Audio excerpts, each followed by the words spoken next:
প্রসঙ্গ তুলেছেন, আল্লাহ তাআলা যদি আমাদেরকে এই দেশ জাতের খেদমত করার সুযোগ এনে দেন, তাহলে আমরা এই বিষয়গুলো শিক্ষার সিলেবাসে ঢুকাবো ইনশাআল্লাহ।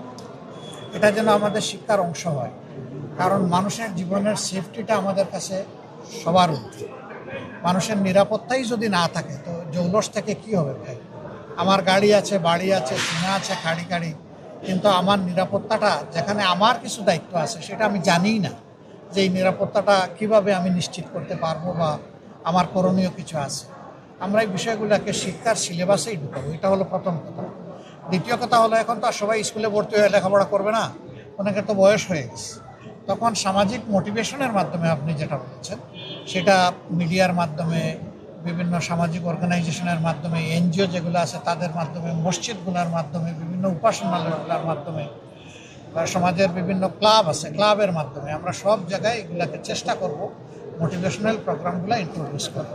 তাহলে আশা করা যায় যে অ্যাভয়েডেবল যেগুলা, সেগুলা থেকে আমরা ইনশাল্লাহ আল্লাহর সাহায্যে আমরা পরিত্রাণ পাবো। আমি নিজেই বেহুশ আর বললাম যে আল্লাহ যা করে ভালোর জন্য করে, এটা কোনো কথা না। আমার হুশটা খাটাইয়া, রশিটা বান দিয়া তারপরে বলতে হবে যে আমি আমার আল্লাহর উপরে তাওয়াক্কুল করব। আমরা ওইটাই বিশ্বাস করি। দোয়া করবেন। Thank you. আপনার প্রশ্নের মধ্যে উত্তরও ছিল। তো সবাই ভালো থাকবেন।